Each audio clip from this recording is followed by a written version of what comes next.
Salut à vous, c'est un plaisir pour moi de vous revoir aujourd'hui encore une fois. Aujourd'hui, on va parler de la réalisation de nos rêves. Réaliser son rêve, c'est le thème du partage d'aujourd'hui. Réaliser son rêve. Chacun de nous aimerait réaliser son rêve. Ça, c'est à quoi chacun de nous aspire, réaliser son rêve. Nous allons parler aujourd'hui de ça, réaliser son rêve. Et nous allons commencer directement par un verset biblique. Romains, chapitre 7, verset 2. Romains, chapitre 7, verset 2. Je lis.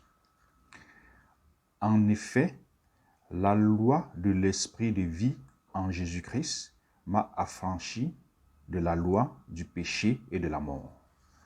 La loi de l'esprit de vie en Jésus-Christ m'a affranchi de la loi du péché et de la mort. Ça veut dire, aujourd'hui, le péché n'a plus de pouvoir sur moi. Je suis en Jésus-Christ, le péché n'a plus aucun pouvoir sur ma vie. Si je commets un péché, il suffit de me confesser et de demander à Jésus-Christ pardon et de me confesser devant Jésus-Christ qui est esprit, pas devant un homme. Et la loi du péché n'a plus aucun pouvoir sur moi parce que je suis maintenant sous la grâce, je suis en Jésus-Christ. Bon, ça c'est pour ceux qui ont accepté de profiter de la grâce, de profiter de la grâce générale. Comme je dis la dernière fois, il y a la grâce générale, il y a les grâces spécifiques. Ça, c'est pour ceux qui ont accepté de profiter de la grâce générale, qui a d'accepter Jésus-Christ comme Seigneur et Sauveur. Jésus-Christ est venu pour mourir sur la croix pour vos péchés. Jésus-Christ est venu pour mourir sur la croix pour nos péchés. Bon, le péché n'a plus aucun pouvoir sur notre vie. Alléluia, c'est une joie, c'est une joie, c'est une joie. Jésus-Christ a dit pourquoi il est venu. Jésus-Christ a dit qu'il est venu pour que la créature de son Père, qui est l'éternel Dieu, ait la vie et soit donc dans l'abondance. Jésus-Christ est venu pour que tu aies la vie, pour que j'aie la vie et pour que nous soyons dans l'abondance. C'est la raison pour laquelle il est venu sur terre, sous forme d'homme. Il s'est sacrifié, il s'est humilié. Il a humilié même la honte. Vous imaginez, Dieu qui a tout le pouvoir se fait gifler, tabasser, taper, crucifier comme un animal, sans force. Parce que si même un animal qui a une force comme le lion, la panthère n'accepterait jamais de se faire, de subir un tel sort. Mais il a subi ce sort comme un animal sans force. Pourquoi? Pour nous, pour la créature de son Père. C'est pour ça qu'aujourd'hui, nous devons en jouir, nous devons en profiter. Oui, nous devons en profiter. Jésus n'a pas fait tout ça pour rien. Si Jésus a fait ça et que le péché aujourd'hui a encore le pouvoir sur ta vie, ça veut dire qu'il a fait, son sacrifice a été immense, exceptionnel, phénoménal. Et le sacrifice de qui? Du Fils de Dieu, pour ne pas dire de Dieu en chair. Vous pouvez comprendre qu'un tel sacrifice ne peut pas être en vain, un tel sacrifice ne peut qu'avoir qu'un prix éternel. Il faut en profiter. Et Jésus-Christ a également dit que le voleur ne vient que pour voler, égorger et détruire.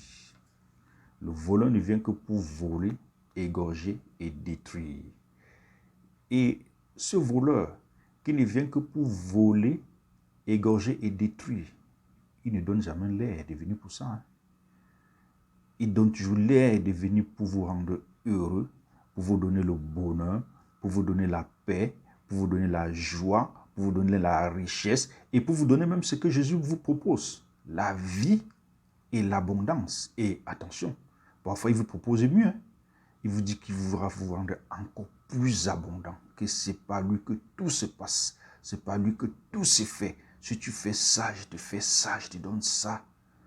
C'est ça que Jésus-Christ avertit. Il a lui-même dit de sa bouche, le voleur ne vient que pour voler, égorger et détruire. Et ce voleur qui ne vient que pour voler, égorger et détruire, il propose toujours l'abondance. Il propose toujours le bien-être, le bien-vivre, la gloire. Mais en fait, il n'en a rien. Parce que c'est très simple de comprendre. Moi, je ne peux pas vous donner ce que je n'ai pas. Vous ne pouvez pas me donner ce que vous n'avez pas. Il n'est pas possible de donner à quelqu'un ce qu'on n'a pas. On ne peut donner à quelqu'un que ce qu'on a. Si vous n'avez pas l'amour en vous, vous ne pouvez pas donner l'amour à l'autre. Si vous n'avez pas la richesse en vous, vous ne pouvez pas donner la richesse à l'autre. Le voleur propose la richesse, l'abondance, ceci, cela, alors que lui-même n'a rien. Lui-même n'a rien, mais il propose, il promet, il va vous donner ci, il va vous donner ça. Comment quelqu'un peut-il donner ce qu'il n'a pas? Ce n'est pas possible de donner ce qu'on n'a pas. C'est pour ça, tout ce qu'il propose, ce n'est que du mensonge. C'est pour ça que Jésus-Christ encore l'appelle le menteur. Et il l'appelle aussi l'accusateur. Tout ce qu'il propose, ce n'est que le mensonge. Je vais vous donner ça, je vais vous donner le bonheur, je vais vous donner... Quelqu'un peut-il donner ce qu'il n'a pas? Non. Et c'est la raison pour laquelle, si jamais il vous donne ce qu'il n'a pas, peut-être a-t-il volé quelque part pour vous donner, vous allez le payer au prix cher. Soit vous allez avoir ces richesses sans jamais avoir le bonheur, au mieux, ça c'est le meilleur prix à payer. Soit vous allez avoir ces richesses et là, le payer au prix de votre vie. Ou au prix de la vie de ceux que vous aimez. Bref, à un prix cher. Parce que la seule chose que tu reçois sans rien payer, c'est quand tu le reçois de Dieu. Quand tu le reçois de Dieu. Et je n'ai pas dit ici que pour recevoir quelque chose de Dieu, il faut absolument être en Jésus. Non. Il y a beaucoup de choses, beaucoup de gens qui ne sont pas en Jésus, mais qui reçoivent de Dieu. Mais sachez que la seule chose que tu reçois et dont tu peux jouir sans payer le prix, c'est ce que tu as reçu de Dieu. On constate donc que la seule façon logique d'être dans l'abondance, c'est de travailler et de croire en Jésus. Ou les deux, ou l'un des deux. Il y a beaucoup de gens qui ne croient pas en Jésus, mais qui sont dans l'abondance, selon leurs propres efforts. Et encore, entre guillemets, je reviendrai là-dessus tout à l'heure, ils sont dans l'abondance parce qu'ils travaillent dur. Il y a des gens qui travaillent et qui croient en Jésus, et qui sont dans l'abondance. Ça, ce sont les deux façons uniques d'être dans l'abondance. Si quelqu'un vous propose une autre façon d'être dans l'abondance, ce n'est que le mensonge. Ce n'est que le mensonge. Et cette personne qui vous propose, il n'a qu'un but, vous voler, vous égorger et vous détruire. Ce n'est que ça qu'il a pour but. C'est-à-dire le bonheur que vous croyez avoir par l'abondance qu'il vous donne, l'abondance qu'il n'a pas lui-même, n'est qu'un malheur, n'est qu'une douleur, n'est qu'une misère, n'est que des conditions inutiles et n'est qu'une misère, bref. Bon, pour être dans l'abondance, il faut travailler et croire en Dieu qui a tout créé par son Fils Jésus-Christ. Vous savez, depuis le sacrifice de Jésus-Christ sur la croix, tout ce qui est en Dieu se fait en Jésus-Christ. La croyance en Dieu se fait en Jésus-Christ. Partir vers le Père se fait en Jésus-Christ. Bon, depuis le sacrifice de Jésus-Christ sur la croix, tout ce qui se fait par Dieu se fait en Jésus-Christ, son Fils unique, qui a fait un sacrifice vraiment extraordinaire, qui a subi des humiliations inimaginables pour nous. Lui qui avait tout le pouvoir, tous les pouvoirs pour ne pas subir ces humiliations, il les a subis pour nous. On va prendre notre Bible dans le livre de Jean, chapitre 10, versets 9 à 10. Je lis. Je suis la porte. C'est Jésus lui-même qui parle. C'est Jésus lui-même qui est en train de parler. Je suis la porte. Si quelqu'un entre par moi, il sera sauvé. Il entrera et il sortira. Et il trouvera des pâturages. Le voleur ne vient que pour dérober, égorger et détruire. Moi, je suis venu afin que les brebis aient la vie et qu'elles soient dans l'abondance. C'est Jésus lui-même qui parle. C'est Jésus lui-même qui dit, le voleur ne vient que pour égorger, voler et détruire. Lui, il est venu pour que les brebis qui sont nous, qui sommes la créature de son Père, aient la vie et qu'ils soient dans l'abondance. Et moi, je crois, chacun qui a accepté Jésus-Christ comme Seigneur et Sauveur, lorsqu'il a pu le rappeler mémoire dans sa vie, avant, il peut constater un changement. Un changement qu'on ne peut expliquer à personne. Parce qu'il est tellement lourd, que c'est à chacun de vivre ce changement dans sa vie. Preuve comme quoi, Jésus-Christ, sa parole est effective. Et lorsque Dieu veut que tu sois dans l'abondance, lorsque Jésus-Christ veut que tu sois dans l'abondance, même si le ciel et la terre se rencontrent, tu seras dans l'abondance. Parce que ce qu'il veut est déjà fait. C'est lui qui est Dieu. C'est lui qui est Dieu. Toute personne qui a voulu s'attaquer à lui peut vous dire, toute personne qui a voulu combattre avec lui peut vous dire que non, il est Dieu. Il est Dieu. J'ai vu le témoignage d'un, bon, entre guillemets, satanique, qui est devenu aujourd'hui pasteur. Lui-même dit que non. Il dit qu'il a travaillé dans cette autre sphère-là. Mais lui-même dit qu'il sait. Il sait que l'ennemi est puissant. L'ennemi, entre guillemets, appelé le diable. Qui sait que l'ennemi est puissant. Mais ce qui lui plaît, c'est que Dieu est tout puissant. Il dit qu'il a vu l'ennemi être organisé, que c'est quelqu'un d'organisé, de puissant, mais Dieu est tout puissant. Bon, personne... Quand Jésus-Christ met son pied quelque part, si Jésus-Christ met son pied quelque part, même si l'ennemi est là, je vous jure, il va casser les fenêtres pour fuir. Parce qu'il ne peut pas supporter la présence, même seulement le regard. Bon, quand Dieu veut, nobody, personne ne peut dire non. Même si tous les humains de la terre, tout l'univers s'associent pour dire non, c'est pour rien. Parce que ce que Dieu veut, c'est déjà fait. Car il est Dieu.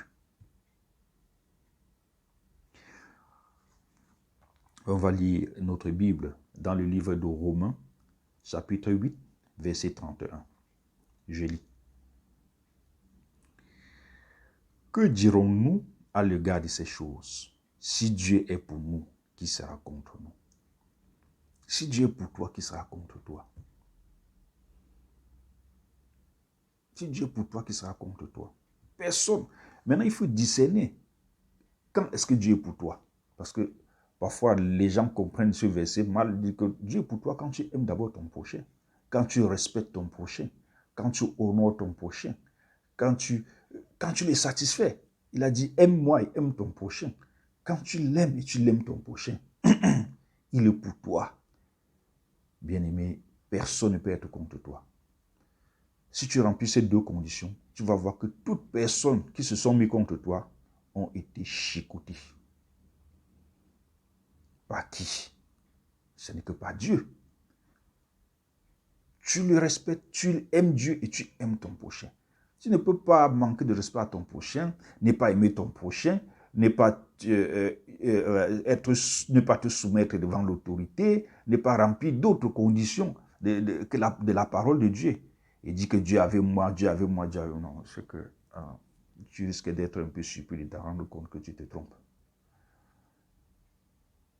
Dieu avec toi quand tu respectes d'autres principes.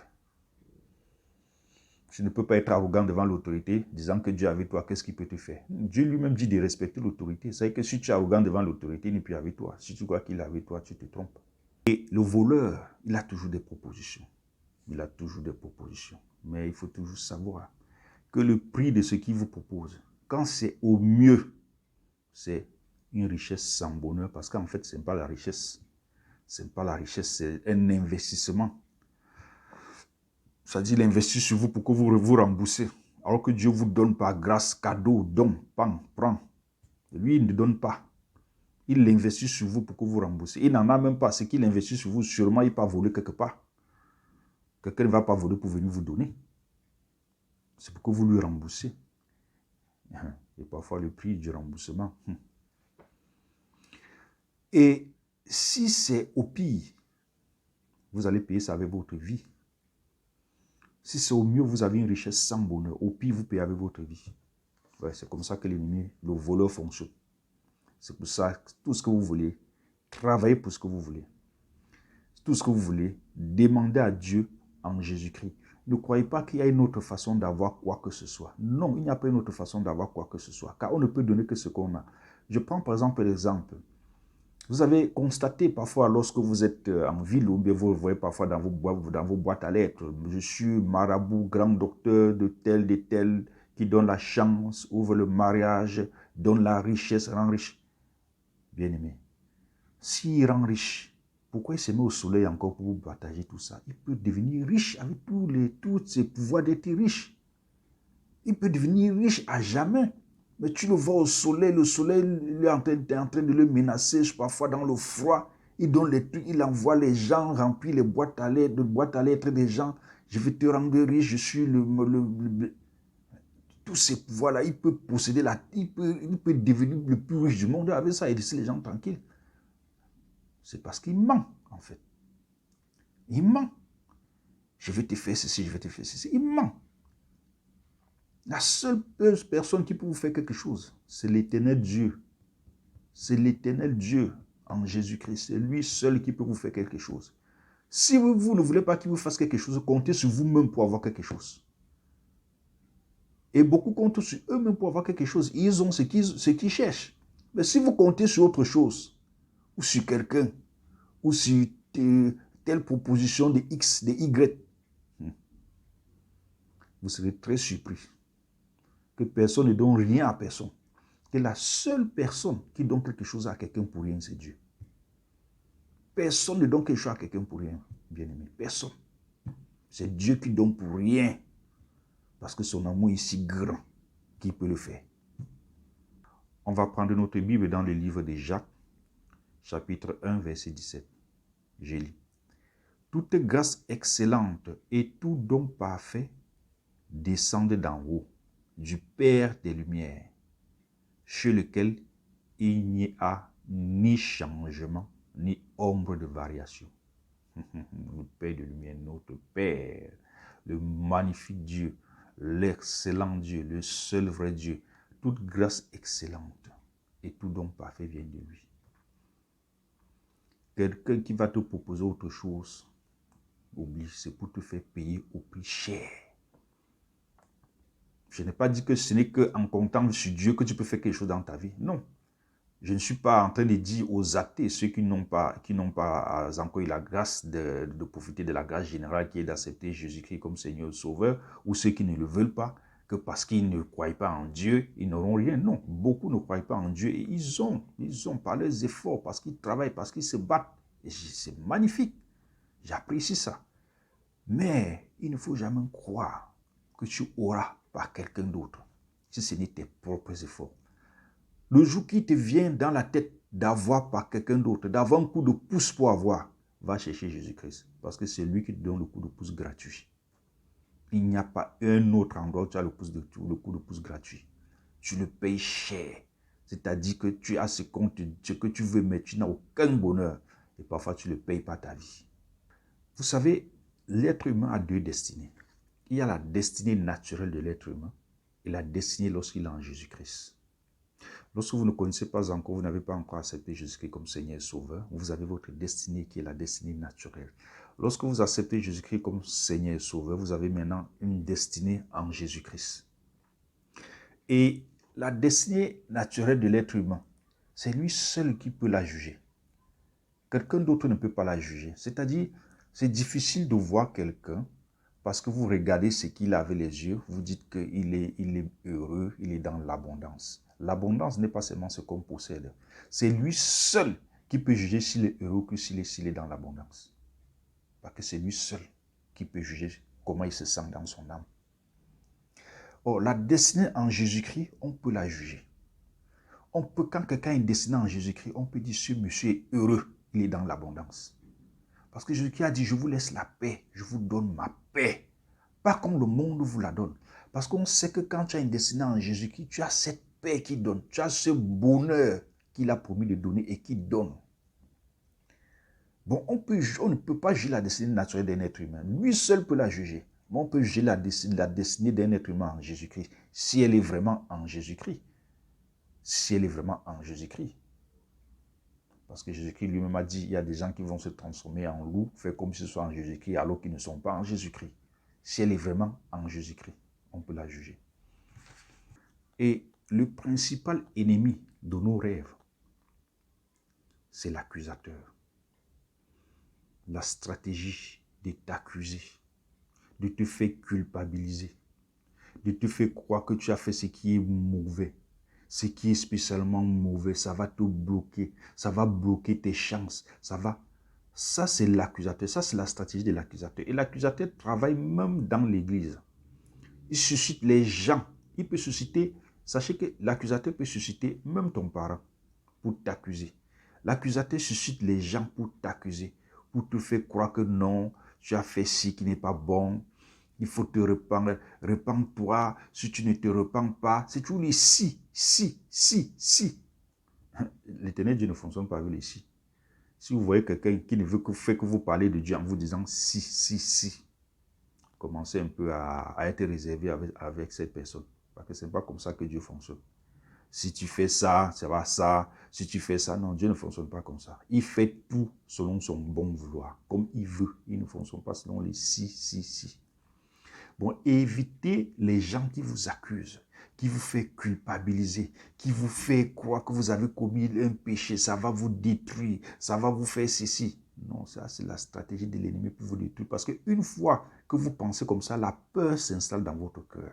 Et quand la peur s'installe dans votre cœur, c'est difficile pour vous de faire beaucoup de choses. C'est difficile de conduire votre succès. C'est compliqué. Évitez d'avoir affaire aux gens qui vous accusent de ceci, de cela. Parce que, encore une fois, Jésus-Christ a payé le prix pour ça. Ça veut dire quoi?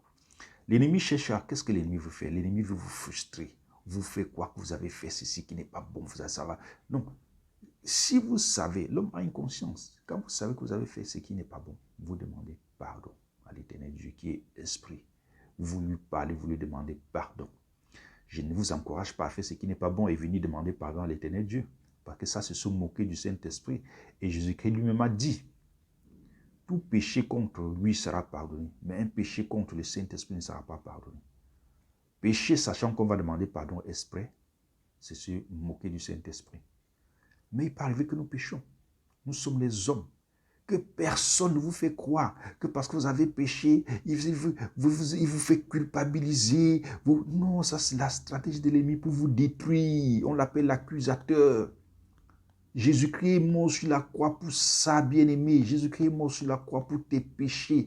Ton péché ne peut plus te détruire, c'est impossible. Sinon son sacrifice est en vain. Bon, quand tu commets un péché, quand tu fais quelque chose qui n'est pas normal, tu demandes pardon et tu oublies. Ne t'agace plus l'esprit avec ça. L'accusateur va toujours chercher à amener ça dans ton esprit pour t'agacer l'esprit, pour freiner ton rêve, pour freiner ton succès. Non. Jésus-Christ est mort sur la croix pour ça. Imaginez-vous, Jésus-Christ c'est Dieu. C'est Dieu. Nous-mêmes qui sommes hommes. Est-ce que nous pouvons subir une humiliation comme ce qu'il a subi? Si nous pouvons faire quelque chose pour ne pas subir ça. Lui, c'est Dieu. Il avait tous les pouvoirs de ne pas subir ça. C'est le Fils de Dieu. Il avait tous les pouvoirs de ne pas subir ça. Mais il a subi ça. Vous pensez qu'un tel sacrifice peut être en vain? C'est pour que le pouvoir n'ait plus aucun pouvoir sur celui qu'il a accepté comme Seigneur et Sauveur. Il faut en profiter. Que ces stratégies de vous frustrer, de vous faire culpabiliser, il faut dire non à ça. C'est la stratégie de l'ennemi. Qui est aussi appelé l'accusateur. Parce que quand il fait ça, il met en vous la peur, vous ne croyez plus en votre foi, vous ne croyez plus totalement en votre Dieu, et il profite pour bloquer vos rêves. Lui-même n'a pas le pouvoir de bloquer vos rêves. Tout ça agit automatiquement sur vos rêves en créant des blocus. On va prendre notre Bible dans le livre de Romains, chapitre 6, verset 14. Je lis. Car le péché n'aura point de pouvoir sur vous, puisque vous êtes non sous la loi, mais sous la grâce. C'est une bonne nouvelle pour les humains. On est sous la grâce. Depuis la mort de Jésus-Christ, nous sommes sous la grâce.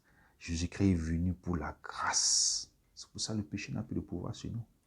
Bon, celui qui va vous accuser, vous avez fait ça, ça va vous faire ça, si vous ne faites pas ça, si vous n'êtes... Non. Dis-lui que non. Même celui qui va vous dire que si vous ne donnez pas l'argent comme ça, vous ne serez pas béni comme ça, dis-lui que non. Dieu ne fonctionne pas comme ça. Dieu regarde celui qui l'aime. C'est tout. Dieu regarde celui qui l'aime. Et Dieu n'est pas fou pour savoir que quand tu l'aimes, tu lui donnes. Dieu ne fonctionne pas sur condition. Évitez les gens qui vous posent les conditions quand ça concerne l'Éternel Dieu. Non, lui ne fonctionne pas sur condition. Il regarde ton cœur. Lui, est-ce qu'il m'aime? C'est ça qu'il regarde. L'accusation, c'est la stratégie de l'ennemi pour bloquer le succès des gens, pour agir sur les succès. Il faut éviter ça.